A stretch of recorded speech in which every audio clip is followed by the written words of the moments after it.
Muy buenos días, es un gozo poder estar una vez más reunidos para compartir la palabra del Señor y quiero invitarle para que disponga su corazón en esta mañana, que el Señor nos hable, que el Señor nos bendiga, que el Señor nos permita tener un tiempo de reflexión en su palabra. La llamada entró siendo casi las 12 del mediodía. Mi suegro había muerto. Mi esposa recibió esa llamada mientras estaba trabajando en una oficina en el Seminario Bíblico de Colombia. Mi suegro tenía 49 años, un hombre lleno de muchas cosas, de sueños, de proyectos y con una oficina en donde trabajaba llevando diferentes contabilidades a empresas y con tantas cosas en el corazón y en la mente, y de un momento a otro había llegado una enfermedad, más específicamente un cáncer, que lo fue consumiendo durante alrededor de unos 8 meses más o menos y que terminó con su deceso a finales del mes de octubre del año 2010. El deterioro que había tenido había sido sumamente fuerte, pero precisamente generó en el corazón de la familia, de una manera muy puntual en el corazón de mi esposa, una sensación muy profunda de dolor, de terror, de crisis. Las crisis son situaciones que ponen a prueba nuestra fe, que llegan en cualquier momento, sin estar nosotros a la expectativa de que se presenten. Nadie está pidiéndole en oración al Señor: Señor, mándame una situación bien difícil, bien compleja para ver cómo está mi fe, para ver cómo estoy de fe. Nadie está a la expectativa de las situaciones críticas. Simplemente llegan sin pedir permiso. Una enfermedad, desempleo, la quiebra, una depresión, problemas familiares de cualquier tipo de índole, la muerte misma.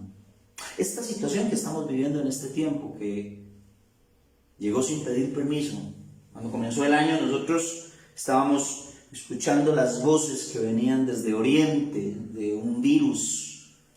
No nos imaginábamos lo que iba a significar para nosotros en el desarrollo del año 2020. Cuando comenzamos el año 2020, comenzamos con una agenda que fuimos preparando, que fuimos organizando, que fuimos proyectando, una agenda laboral, una agenda de estudio, una agenda eclesial. Pero de un momento a otro llegó esto y nos metió en un embudo, nos metió en una situación que no podemos controlar y que no hemos podido controlar y que genera en nuestro corazón esa misma sensación. Se me vienen a la mente las palabras de mi suegro, precisamente en días de ese proceso, que fueron muy difíciles para él y para la familia. Recuerdo que una vez que lo fuimos a visitar con mi esposa, dijo una frase que se me quedó en el corazón, se me quedó en la mente y ha servido para reflexionar en muchos momentos en la profundidad y la realidad de la vida, en lo que somos nosotros como seres humanos. Una de esas visitas él nos dijo con los ojos cargados de lágrimas, con la voz entrecortada: yo no me quiero morir. Y cuando pienso en eso, cuando recuerdo esa realidad, entiendo el profundo temor, el terror que se genera en el corazón en situaciones como estas. Ahí aparecen las preguntas, ahí es donde vienen los cuestionamientos. ¿Por qué? Si nosotros creemos en Dios y tenemos clara nuestra fe centrada en Él, aparecen preguntas como: ¿dónde estás? ¿Qué estás haciendo? ¿Por qué no respondes? Y ojo, yo no estoy hablando de falta de fe o de ausencia de fe. Estoy hablando de la realidad, del impacto que generan las situaciones difíciles y críticas en la vida y el corazón de los seres humanos. Simplemente las situaciones críticas nos demuestran lo vulnerables que somos, lo pequeñitos que somos. Se pierden los papeles, no hay explicaciones. Perdemos el control, y esa sensación de pérdida de control, esa sensación de pérdida de la capacidad que yo tengo frente a la resolución de los problemas, es lo que precisamente genera en nosotros esa sensación de imposibilidad. Nuestras expectativas se van desvaneciendo y aparece la duda, tan humana, tan dolorosa, tan devastadora, esa sensación de que no sabemos qué es lo que viene hacia adelante. Una crisis total en la mente y el corazón de nosotros como seres humanos. El relato que tenemos en esta mañana para compartir con ustedes se encuentra en el Evangelio de Lucas, en el capítulo 7, los versículos 18 al 23. Allí se nos narra un momento crítico en la vida de Juan el Bautista, un momento en donde su fe se ve desafiada. Juan está en la cárcel, es más o menos el contexto del que nosotros estamos hablando. Ha confrontado a Herodes y ha terminado en la cárcel. Ha proclamado la verdad y le ha dicho a escribas y fariseos: generación de víboras. Los ha invitado a reflexionarse a sí mismos a la luz de la verdad que supuestamente ellos predican, y les ha llamado a la verdad, les ha invitado a mirarse a sí mismos como pecadores. Ha cumplido con el ministerio que se le había encomendado, ha proclamado el Evangelio, ha dicho: el reino de los cielos se ha acercado. Las mismas palabras que después repetiría Jesús en el inicio de su ministerio.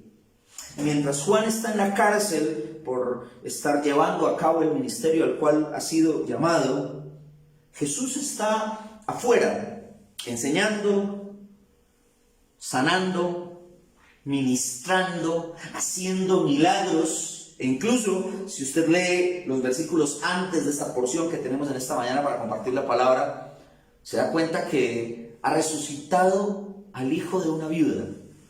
Y esa realidad, esa sensación de lo que Jesús está haciendo empieza a cobrar fuerza.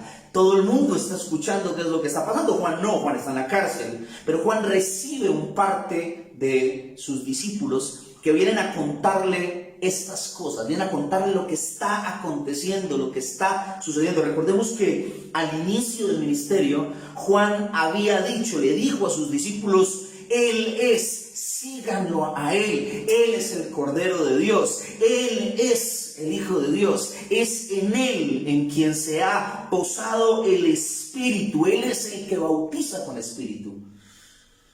Después de eso, Juan entra en la cárcel y se vienen todas estas realidades. Y mientras Juan está en la cárcel, recibe las noticias de lo que Jesús está haciendo. No ve cumplidas sus expectativas mesiánicas. Sí está escuchando de los milagros que está haciendo, pero es una sensación como de que falta algo. Mientras tú estás afuera, mientras tú estás respondiendo a las necesidades de otros, yo estoy aquí en estas condiciones. ¿Qué está pasando? Y en medio de esa realidad, recuerden que Juan ha declarado que Jesús es el Mesías. Pero en medio de esa realidad no sabemos cuánto tiempo ha pasado entre el momento en el que Juan es metido a la cárcel y el momento en el que recibe esta noticia y envía a sus discípulos a preguntarle a Jesús. Entonces es una sensación de que pasan los días y no hay liberación. Pasan los días y al final no está viendo la luz. ¿Recuerdan el Evangelio de Juan, en capítulo 1, los versículos 6 al 8, se dice, hablando acerca del verbo, que el verbo era la luz y que se levantó un hombre, había sido llamado un hombre enviado por Dios para dar testimonio acerca de la luz. Y ese hombre es precisamente Juan el Bautista, aquel que ha sido llamado para proclamar que la luz ha llegado. Pero Juan está en la cárcel y siente que la luz no alumbra. Y aparece la crisis. Aparecen las preguntas. El texto que nosotros vamos a compartir en esta mañana nos va a invitar a observar dos momentos en medio de la crisis que nos llevan a reflexionar la fe. Dos momentos en medio de la crisis que nos invitan a reflexionar la fe. Y esos dos momentos los vamos a mirar de manera concreta. El primer momento, la duda del corazón, que como nosotros lo vamos a ver en el texto se manifiesta por medio de una pregunta. Y el segundo momento, la respuesta del Señor, lo que Jesús responde frente a las dudas de Juan. Dos momentos en medio de la crisis que nos invitan a reflexionar la fe. Primer momento, Lucas capítulo 7, versículos 18 al 20. Le invito para que lea conmigo, por favor. Los discípulos de Juan le dieron las nuevas de todas estas cosas. Y recordemos que Jesús viene desarrollando su ministerio mientras Juan ya está en la cárcel. Y no sabemos cuánto tiempo ha pasado entre el momento en el que Juan ha sido apresado y este momento de la duda, de la pregunta. Llamó a Juan a dos de sus discípulos y los envió a Jesús para preguntarle: ¿eres tú el que había de venir o esperamos a otro? Cuando pues los hombres vinieron a él, a Jesús, le dijeron: Juan el Bautista nos ha enviado a ti para preguntarte: ¿eres tú el que había de venir o esperamos a otro? La duda del corazón, que se manifiesta por medio de una pregunta: ¿eres tú? Y claro, nosotros hacemos la lectura de esa pregunta, miramos el texto y no podemos sacarla de la realidad de lo que hemos visto en la vida y en el ministerio de Juan el Bautista. Necesitamos observar esta pregunta a la luz de lo que Juan ya ha proclamado. Nosotros no podemos ser ajenos a eso. Si nosotros desligamos una cosa de la otra, no alcanzamos a entender la profunda crisis de fe que está viviendo Juan. Si nosotros desligamos una cosa de la otra, no alcanzamos a entender la profundidad en el corazón del Bautista. El Evangelio de Juan, en los capítulos 1 al 3, presentan un desarrollo de ese ministerio de Juan. De manera salteada, Juan aparece en escena proclamando el Evangelio del reino centrado en la persona de Jesús. Y todo el tiempo Juan ha tenido claro que ese, entre otras cosas, es su familiar, que ese al que él ha llamado a que sus discípulos sigan, ese es el Mesías, el Hijo de Dios, del cual él mismo ha reconocido que ni siquiera es digno de desatar su calzado en una posición netamente servil. El Evangelio de Mateo y el Evangelio de Lucas, en el capítulo 3, ambos evangelios relatan esa misma realidad de un Juan que está proclamando la venida del reino en la persona de Jesús, de un Juan que está invitando a las personas que están viniendo a ser bautizadas por él a que reconozcan que es él, que es Jesús, a quien se tiene que seguir. En el Evangelio de Mateo, por ejemplo, cuando Jesús viene y se presenta delante de él para ser bautizado, Juan mismo le dice: yo no soy digno de hacer esto. Tú eres el que vienes a mí a que te bautice. Esto no es lógico, no entra dentro de la lógica de Juan el Bautista. Para Juan es claro en el desarrollo de los evangelios quién es Jesús. Pero ahora está en la cárcel. Ahora está viviendo una situación sumamente complicada.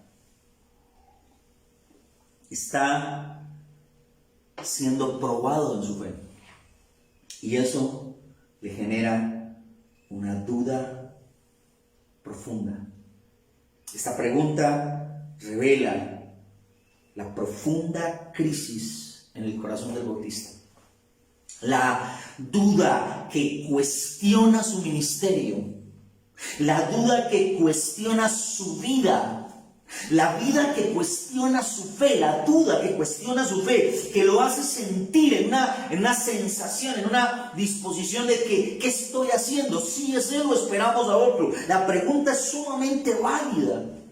También revela la realidad del corazón de Juan, porque recuerden que este texto comienza él recibiendo de parte de sus discípulos el anuncio de lo que Jesús está haciendo.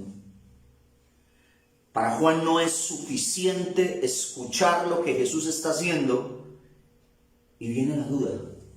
Y eso revela que en el corazón de Juan hay unas expectativas del Mesías, unas expectativas mesiánicas. Hay una perspectiva de lo que debería hacer el Mesías o de lo que debería estar haciendo el Mesías, que posiblemente incluía todo lo que ya ha venido escuchando, pero que no es suficiente. Hay una perspectiva más amplia. El Mesías que nosotros hemos recibido, o el Mesías que a nosotros se nos ha prometido, tiene otras implicaciones. Y de una manera muy puntual, Juan está mirando cómo Jesús está actuando en otros, cómo Jesús está obrando en otras situaciones, pero no en la suya, no en su propia situación. La duda es una duda razonable desde la perspectiva del ser humano. Piensen en las palabras de Jesús cuando entra en la sinagoga en Nazaret, en el capítulo 4, después de ser bautizado, después de pasar por el desierto. Vino a Nazaret, el versículo 16 del capítulo 4, donde se había criado, y en el día de reposo entró en la sinagoga conforme a su costumbre y se levantó para leer la palabra. Y se le dio el libro, el rollo del profeta Isaías, y habiendo abierto el libro, halló el lugar donde estaba escrito. Y aquí va a hacer una lectura Jesús, una porción del libro de Isaías. El Espíritu del Señor está sobre mí, por cuanto me ha ungido para dar buenas nuevas a los pobres. Me ha enviado a sanar a los quebrantados de corazón, a pregonar libertad a los cautivos, a dar vista a los ciegos y a poner en libertad a los oprimidos, a predicar el año agradable del Señor. Piense por un segundo en la expectativa de Juan, en la expectativa mesiánica que tiene Juan y en la lectura mesiánica que Jesús está haciendo. ¿Para qué me ha ungido el Espíritu? De acuerdo a lo que está proponiendo Jesús en la lectura de Isaías. Y piense en esa misma realidad versus la situación que está viviendo Juan mientras está cautivo en la cárcel. He venido para dar libertad a los cautivos. Es como si esa parte de la lectura y esa parte del cumplimiento de las promesas mesiánicas que Jesús, en ese mismo texto más adelantico nos vamos a enterar que Jesús mismo dice: hoy se ha cumplido esta palabra delante de ustedes. Es una sensación de que, bueno, y entonces, ¿qué está pasando? Mi expectativa frente a lo que has dicho de la palabra y frente a lo que estás haciendo no se parece a lo que está pasando. La duda, la desilusión, la sensación de que no estamos avanzando en esto es sumamente profunda y real en el corazón de Juan. Como pastor he visto muchas veces la duda en el corazón de la iglesia. La he palpado cara a cara, acompañando diferentes procesos en donde las crisis llegan y la duda se levanta. Esa pregunta ¿por qué? Esa pregunta ¿para qué? ¿Qué sentido tiene lo que Dios está haciendo y permitiendo en medio de mi vida, en medio de mi familia? ¿Hasta cuándo Dios va a permitir esto? ¿Por qué lo permitió?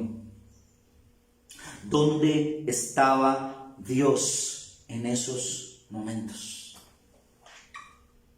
Un mar de dudas, terrible, agónico, una sensación a la cual no le tenemos respuesta. Estaba en un presbiterio hace varios años, en el año 2013. El presbiterio es una reunión de las diferentes iglesias de la denominación a la que yo pertenecía. Y estando en el presbiterio, me entró una llamada. La voz entrecortada de una mujer de la iglesia que yo amo con todo el corazón aún. Es quizá una de las personas que más extraño de la iglesia de la que vengo. Me acompañó en el ministerio, una mujer anciana, preciosa. Extraño sentarme a tomar café con ella y con otros amigos con quienes compartíamos durante mucho tiempo. Su voz entrecortada, una sensación de mucho dolor, inmediatamente entendí que estaba viviendo una situación crítica. Su llamada era precisamente para decirme, para contarme que hacía unos minutos habían asesinado a su hijo, no a su hijo mayor, al que seguía. Lo habían matado en uno de los barrios de la ciudad de Medellín. Destrozada, completamente abatida, expresó el dolor de su corazón. En un silencio, en algún momento de la conversación, sumamente incómodo, y yo sin poder responder. Así son las crisis. Póngale el nombre que quiera. La crisis genera dudas en el corazón. Devasta el corazón, te oprime el corazón, te hace sentir que no tienes cómo responder, no hay una salida. Es una sensación de encerrona, una sensación de desesperanza sumamente profunda, que genera dudas, que tocan lo más profundo de nuestro ser. Pero habíamos hablado de dos momentos. Este primer momento, la duda del corazón, lleva al segundo momento, la respuesta del Señor. Por favor, acompáñenme en la lectura de nuestro pasaje. Estamos en el capítulo 7 del Evangelio de Lucas. Vamos a leer desde el versículo 21 en adelante. En esa misma hora sanó a muchos de enfermedades y plagas y de espíritus malos, y a muchos ciegos les dio la vista. Y respondiendo Jesús les dijo: id, haced saber a Juan lo que habéis visto y oído. Los ciegos ven, los cojos andan, los leprosos son limpiados, los sordos oyen, los muertos son resucitados, y a los pobres les es anunciado el Evangelio. Es una respuesta de parte del Señor que, entre otras cosas, es sumamente complicada de digerir. Jesús está actuando como Mesías. Jesús le está respondiendo a Juan, o mandando responder a Juan, mientras actúa como dijo quien dijo ser. Está dando una respuesta concreta a la pregunta de Juan: ¿eres tú o esperamos a otro? Y él le está diciendo: sí, soy el Mesías. La palabra, la escritura me ha anunciado de esta manera. Yo no estoy actuando de manera distinta. Yo no estoy actuando de manera contraria a lo que ya he anunciado. Isaías 61, que él mismo lo había leído en la sinagoga en Nazaret, se está cumpliendo. A los pobres les es anunciado el evangelio, a los ciegos les es dada la vista, a los sordos les es dado el oído. Y es esa sensación de que sí soy yo. Y si usted lee, por ejemplo, el Salmo 146, los versículos 5 al 6, se da cuenta que esa misma respuesta, esa misma realidad se centra no en el Mesías, sino en Dios mismo. La respuesta que Jesús está dando le está diciendo a Juan: yo estoy actuando como Mesías. Pero si usted lee este versículo en el capítulo, en el Salmo 146, usted se da cuenta que Jesús junto con eso está diciendo: estoy actuando como Dios. Soy yo, sí soy, no tienes que esperar a otro. Mira lo que dice el Salmo 146, los versículos 5 al 6. Bienaventurado aquel cuyo ayudador es el Dios de Jacob, cuya esperanza está en Jehová, su Dios, el cual hizo los cielos y la tierra, el mar y todo lo que en ellos hay, que guarda la verdad para siempre, que hace justicia a los agraviados, que da pan a los hambrientos, que liberta a los cautivos, que abre los ojos a los ciegos, levanta a los caídos, ama a los justos.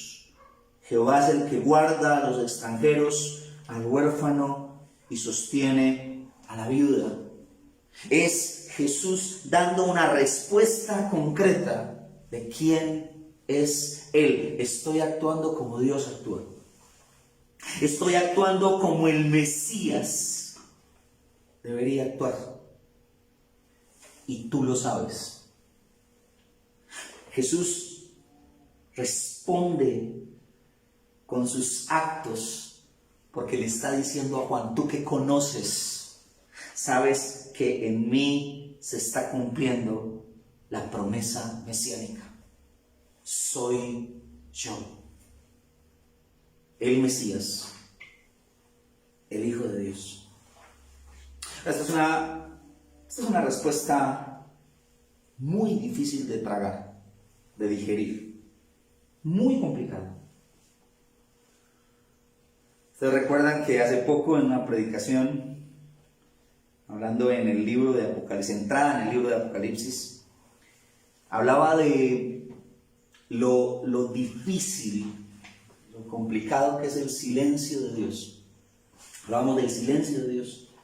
Hablábamos de lo difícil que es esperar su respuesta y sentir un silencio muy fuerte de parte de Dios. Estudiando este pasaje yo me encontré que de manera mucho más compleja, creo que es más difícil, más que el silencio de Dios, es más difícil escucharlo hablar y ver que su voluntad es diferente a nuestras expectativas. Escuchar que Dios habla y entender que su voluntad difiere de lo que yo espero de Él. Un trago amargo que toca digerir con fe en medio del dolor y de la frustración que causa en nosotros esa realidad. Los mensajeros se van. Usted nota la escena, ellos van a darle parte a Juan de la respuesta que les ha dado Jesús. Y aunque Jesús, si usted sigue leyendo los versículos 24 en adelante, exalta el ministerio de Juan, reconoce todo lo que Juan es, y lo llama de una manera impresionante. Vean lo que dice el versículo 28 del capítulo 7 del Evangelio de Lucas. Les digo que entre los nacidos de mujer no hay mayor profeta que Juan el Bautista.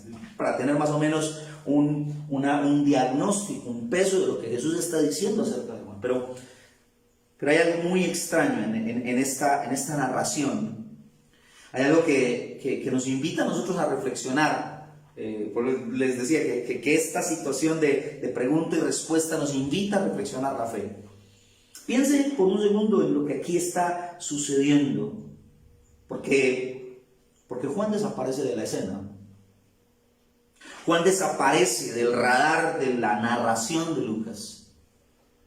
Juan manda a hacer una pregunta a Jesús, Jesús le responde, pero Juan desaparece de la escena. Juan no vuelve a aparecer. Más adelante, en el capítulo 9, en una referencia, entre otras cosas, como medio fría en la narración y muy cortita, hay una referencia a la muerte de Juan. Hay una referencia a que Juan ha muerto decapitado. Juan nunca salió de la cárcel. Juan nunca fue liberado de su cárcel. Y eso hace que la respuesta de Jesús sea mucho más compleja todavía. Eso hace que la respuesta del Señor nos lleve a mirarnos a nosotros delante de Él, en lo que creemos, de cómo Él se manifiesta y de cómo Él obra en medio de nuestra vida. Jesús no da razones, no da explicaciones, simplemente Juan desaparece de la escena y solo se habla de Él para hacer una alusión de su muerte en cautiverio.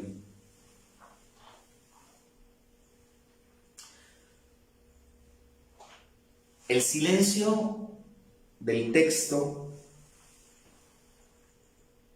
no nos permite a nosotros decir nada más de lo que ya hemos dicho hasta este momento. Sin embargo, hay algo que yo generalmente hago en medio de mi reflexión. Yo me siento mucho a reflexionar la Escritura desde las realidades que me permite observar. Aún en medio de este silencio, del silencio de este texto, yo creo que necesitamos hacer una lectura de lo que pudo haber pasado en el corazón del Bautista. Y yo me he atrevido y me voy a atrever en esta mañana a presentar esa lectura, a hacer una reflexión, a presentar una reflexión de lo que pudo suceder en ese momento en el que Juan recibe la respuesta de parte del Señor. Creo que en primera medida, lo primero que Juan, o la primera reacción de Juan frente a la respuesta del Señor, fue una respuesta de frustración, una sensación de que falta algo. Yo me lo imagino en el momento en el que llegan los discípulos sus discípulos a darle el parte de la respuesta de Jesús, y yo me lo imagino ellos contándole a Juan, maestro, mira, estuvimos con Jesús y él empezó a sanar gente y empezó a liberar y empezó a darle vista a los ciegos y empezó a hacer y hacer. Y yo me imagino a Juan con esa sensación de ansiedad, como, bueno, ¿y cuándo me saca de acá? Porque si usted nota, eso está ahí entre líneas, en la pregunta, en la duda del corazón de Juan, está esa sensación de, bueno, ¿y yo cuándo salgo de acá? Y yo me imagino a Juan escuchando el parte de sus discípulos a la expectativa de, y ya voy a sacar a los cautivos, y nunca llega eso. Y me imagino que cuando ellos terminan de dar el parte, siento en el corazón pensar que Juan les dijo, bueno, ¿y yo qué? ¿Y cuándo salgo yo de la cárcel? ¿Cuándo me toca a mí experimentar esa realidad mesiánica preciosa que otros están experimentando, pero que yo no estoy viviendo en mi propia vida? Una sensación de frustración muy fuerte. Pero cuando sus discípulos se fueron, es una imaginación mía, pienso en Juan sentado reflexionando en la respuesta de los discípulos, reflexionando en su ministerio y pensando en que finalmente su llamado era un llamado a anunciar la luz, para que la luz brillara. Y la luz estaba brillando. El Mesías había traído luz en medio de las tinieblas. Me imagino que se le vinieron a la mente sus mismas palabras que el Evangelio de Juan relaciona por allá en el capítulo 3, cuando los discípulos, en el declive del ministerio de Juan, los discípulos de Juan vienen y le dicen: Maestro, todos se van detrás de él. Y Juan mismo le dice a sus discípulos: es preciso que yo mengüe para que él crezca. Y yo me imagino a Juan en ese momento reflexionando muy profundamente en esa realidad. Aquí toma mucha fuerza el versículo 23, por eso no lo leí ahorita en el desarrollo de la respuesta de Jesús. El versículo 23 dice: y bienaventurado es aquel que no halle tropiezo en mí. Bienaventurado es aquel que no halle tropiezo en mí. Bienaventurado es aquel que no mira mi forma de actuar como un obstáculo para su fe. La necesidad de cambiar nuestra cosmovisión, de hacer un clic en nuestra mente y entender de manera profunda las perspectivas teológicas tan arraigadas que están en esa respuesta. Porque en medio del mundo en el que nosotros estamos, se levantan hombres hablando de fe. Fe en términos de pare de sufrir.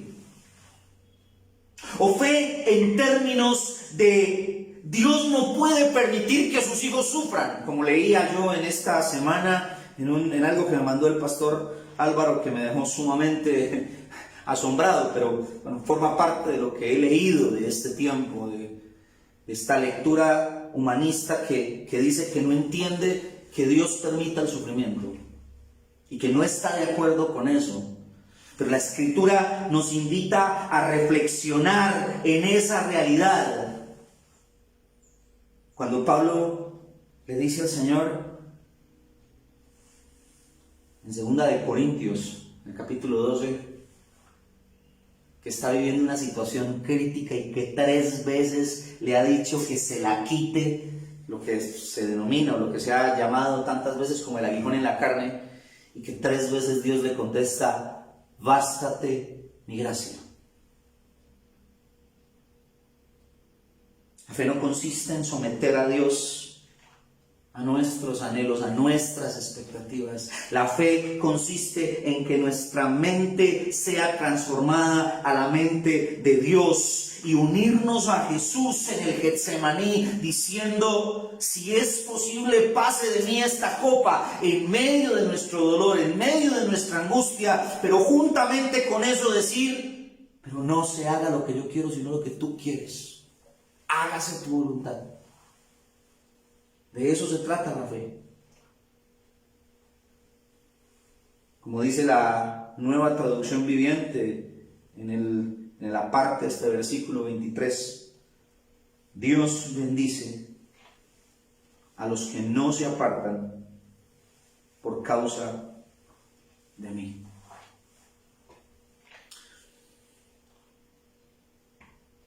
La noche en la que enterramos a mi suegro, nunca se me olvida que estábamos acostados con mi esposa en la cama, ella a su lado, yo mío. Nunca se me olvida que ella, con lágrimas en los ojos, elevó una oración de gratitud al Señor en esa noche.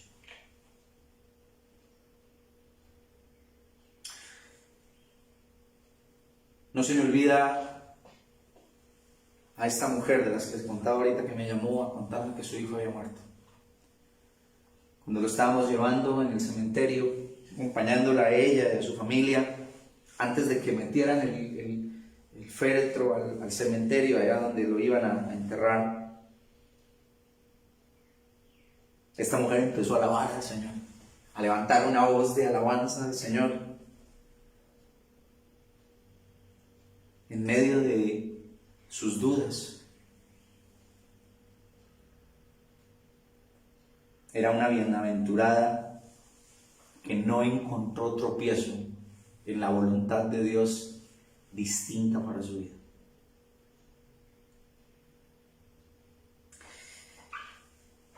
Nosotros estamos delante de la mesa una vez más.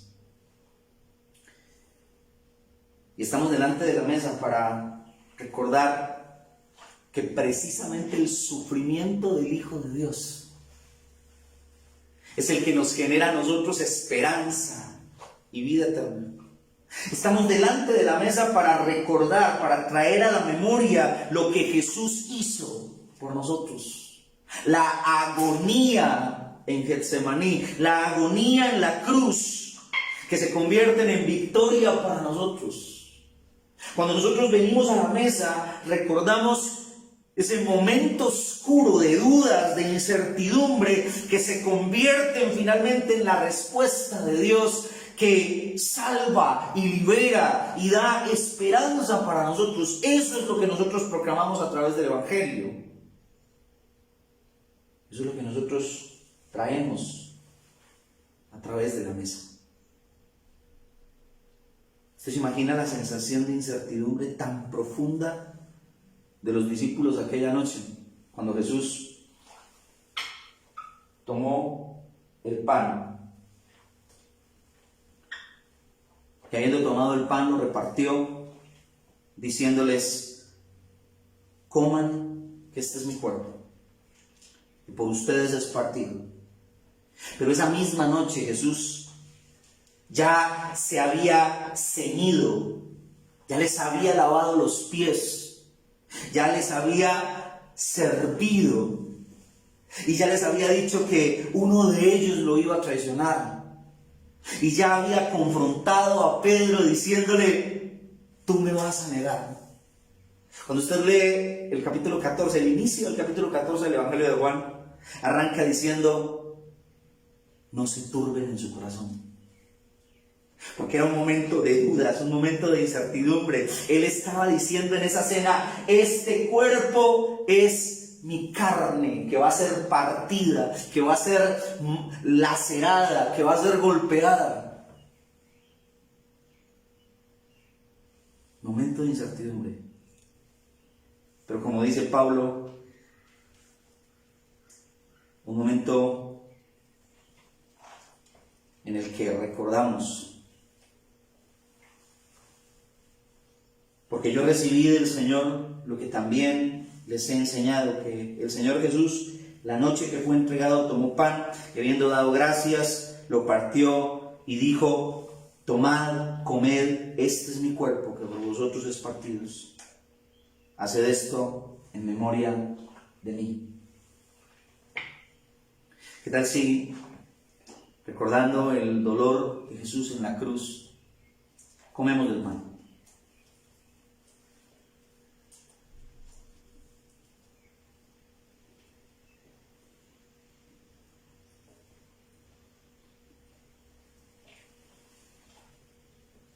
Asimismo, tomó también la copa, después de haber cenado, diciendo: esta copa es el nuevo pacto en mi sangre. Haced esto todas las veces que la bebiereis, en memoria de mí. Bebamos de la copa.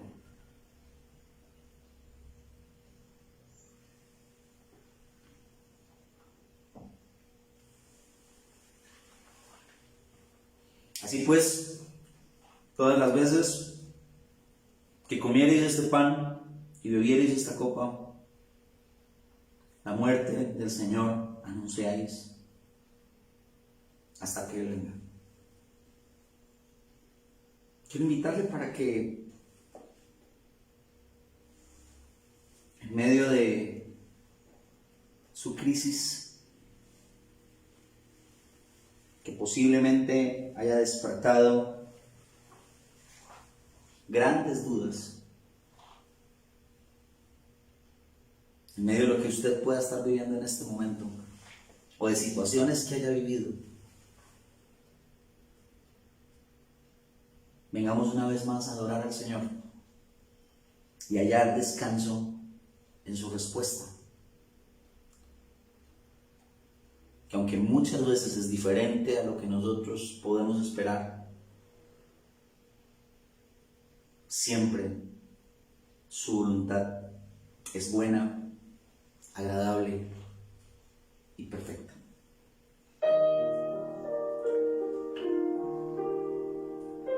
La cena nos recuerda el dolor,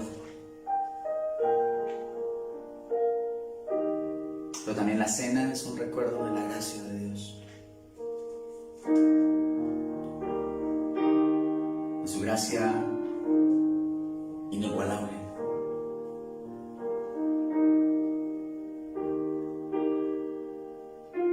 Es la voz de Dios que nos recuerda que somos pecadores, pero que Él ha venido para darnos esperanza. Es la voz de Dios que en medio de las dudas nos dice lo grande que soy. Sublime gracia del Señor, que un infeliz salvó. Fui ciego, mas hoy miro yo, perdido, y Él me halló.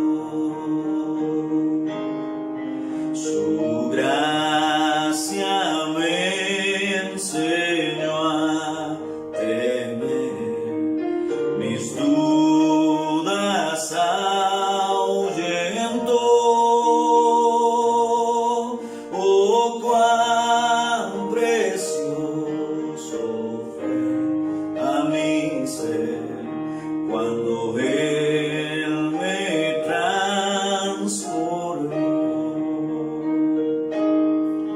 En los peligros y aflicción que yo he tenido aquí, su gracia siempre me libró y me guiará feliz.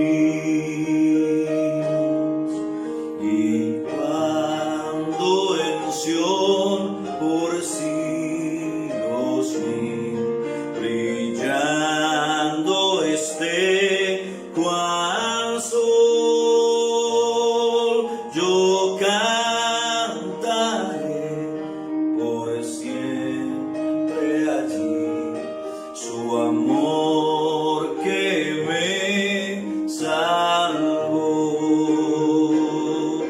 Y cuando en Sión por siglos mil brillando esté cual sol, yo cantaré por siempre allí su amor que me salvó. Yo cantaré por siempre allí su amor que me salvó.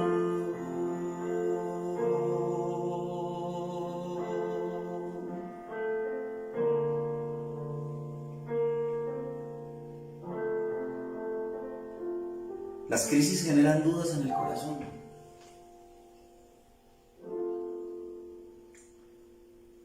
Generan preguntas.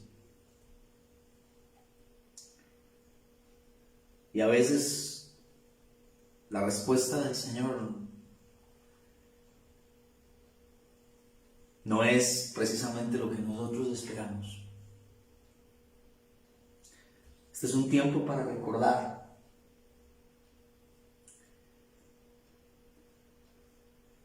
que el Señor Jesús también vivió un momento terrible previo a la muerte en la cruz, pero que abrazó la voluntad del Padre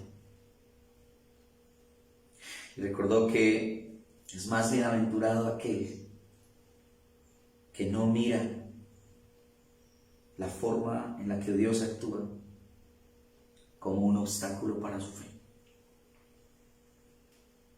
Muchas veces Dios no va a actuar como tú quieres y como yo quiero.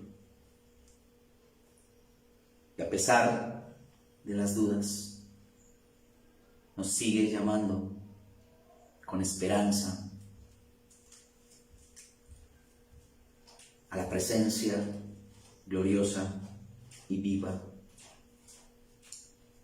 de Dios.